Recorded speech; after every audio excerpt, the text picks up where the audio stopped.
Kumbaga, meron kang 3 anak, tapos ibinibida mo yung 2 pangalan, tapos yung isa initsipwera mo. Di ba ang linaw-linaw nun? Meron kang tinitire. And people find it offensive for Carlos Yulo. Siyempre mga chika, hindi naman mga tangay mga tao eh. Alam nilang merong kahulugan yung post na yan ni Madam Angelica.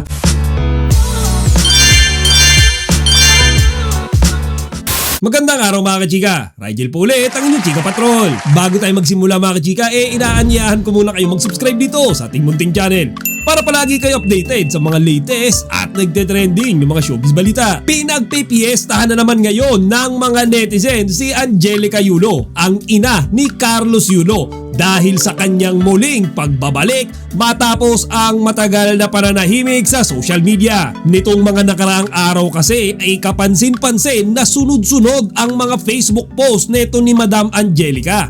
Ngayon mga chika, yung mga post niya nagpe-pertain doon sa mga blessings na dumarating sa kanya. Partikular na yung mga nanggaling sa kanyang 2 anak na si Iza at si Eldru Yulo. 3 araw pa nga lang ang nakakalipas nang una siyang mag-post ng isang bag na may tatak na guest. Ngayon mga chika, yung bag daw na yan ay nanggaling sa kanyang bunsong anak na si Iza. Kumbaga minention niya yung pangalan ni Iza doon. At tila hindi pa natahimik yan si Madam Angelica kasi kahapon lamang ay nagpost na naman siya mga chika ng isang gamit na ibinigay naman sa kanya ng kanyang anak na si Eldru. At doon nga sa post mga chika ay sinabi niya, yung isang anak mo na hindi nagpakabog kay Eliza Yulo. Tapos sabi pa niya sa akin, Mama, 13,000 ang budget ko for you. Okay na to nak, no na yung ibang money mo. Alam ko kulang pa yan sa'yo kasi akala mo anak ka ni Henry C sa lakas mong gumastos. Thank you so much, Carl Yulo. Ngayon mga chika, magkahalong reaksyon yung tinanggap niyan mula sa mga netizens. Merong nainis, meron ding natuwa. Pero ako personally mga chika,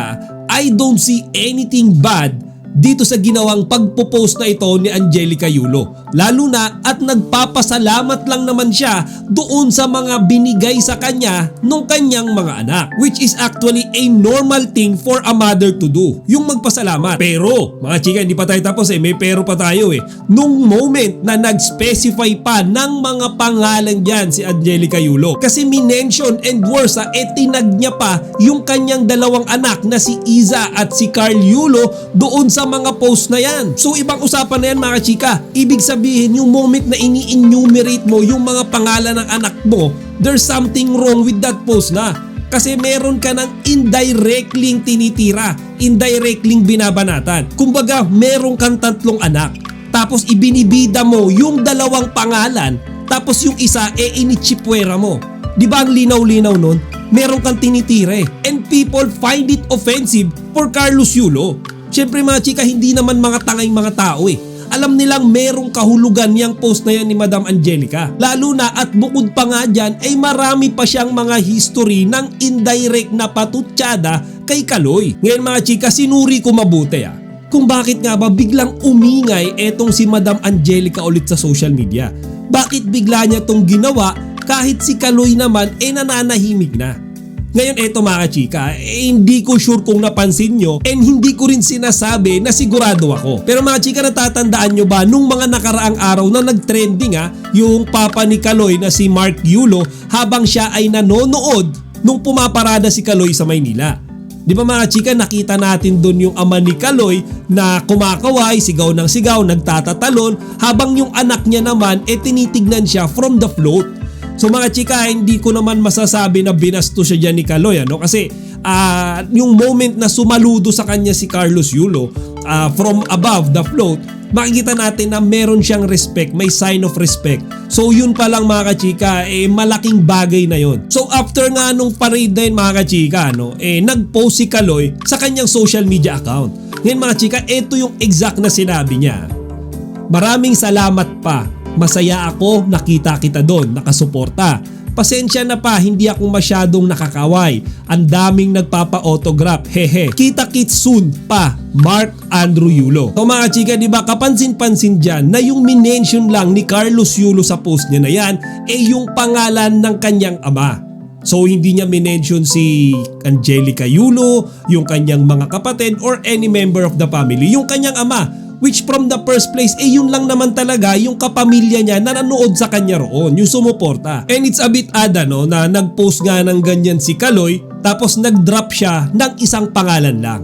Ngayon hindi ko sigurado mga chika ha, again disclaimer, hindi ko sigurado kung meron ding meaning yung post na yan ni Kaloy against naman dun sa ibang miyembro ng kanyang pamilya na hindi siya ginawang panoorin or suportahan nung siya ay pumaparada sa Maynila.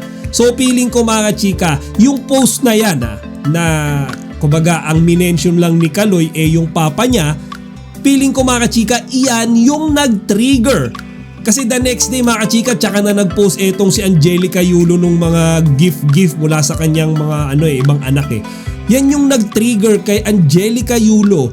Kaya parang rumesback siya mga chika. Tipin nyo, pagkatapos i-post yan ni Kaloy, kinabukasan kung ano-ano na yung mga post na ito ni Angelica Yulo na nagpapasalamat sa mga ibinigay sa kanya ng kanyang mga anak. So hindi rin natin masabi mga kachika kung yan ay coincidence lang, kung yan ba kumbaga tsamba lang ba na nangyari yan. Pero di ba mga chika, pwedeng mayroong connection Kumbaga parang indirectly na nagbabanatan etong mag-ina, indirectly silang nagbibigayan ng mga mensahe nila sa isa't isa kasi hindi sila nakakapag-usap personally So sa social media lang sila mga kachika nakakapag-express nung kanilang feelings towards one another. Pero overall mga chika, sana lang wag na natin masyadong gawing big deal etong pagpo-post ni Angelica Yulo.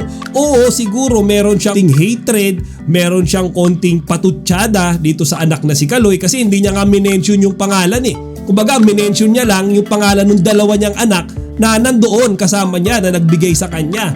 And di ba mga chika, ganun din naman yung ginawa ni Kaloy nung siya ay nagpaparade sa Maynila. Pumunta yung papa niya, yun lang yung sumuporta sa kanya. Di ba kapansin-pansin din naman yung post ni Kaloy na ang minention niya lang din yung papa niya kasi from the first place yun lang din naman yung nanood sa kanya. So fair lang silang mag-ina. Kasi sa ngayon ang binabash si Angelica Yulo. Pero hindi ko rin masisi yung mga tao kasi alam naman natin na sa simulat sa pool pa nga lang si Angelica Yulo naman talaga yung nagsimula nung awayan na yan, nung bashing na yun sa social media. If you still remember mga chika, yung post niya na kung saan pinupuri niya yung Japan, sinabi niya na Japan lang talaga malakas, habang nung mga exact moment na yon si Kaloy yung nagkamit ng 2 gold medal mula sa Paris 2024 Olympics. Pero sa kasalukuyan mga kachika, sa kabila nga ng pagiging mainit ng mga recent post na ito ni Madam Angelica Yulo tungkol sa mga regalo na ifiniflex niya na galing sa kanyang 2 anak na si Carl at si Iza, wala pa namang official na statement na galing kay Kaloy para sagutin ito. At yan din mga kachika ang hinihintay ngayon ng mga netizens. O siya mga kachika, hanggang dito na lang muna. Sana huwag niyo kalimutang ibahagi ang inyong mga opinion dito sa comment section. Chika Patrol signing out!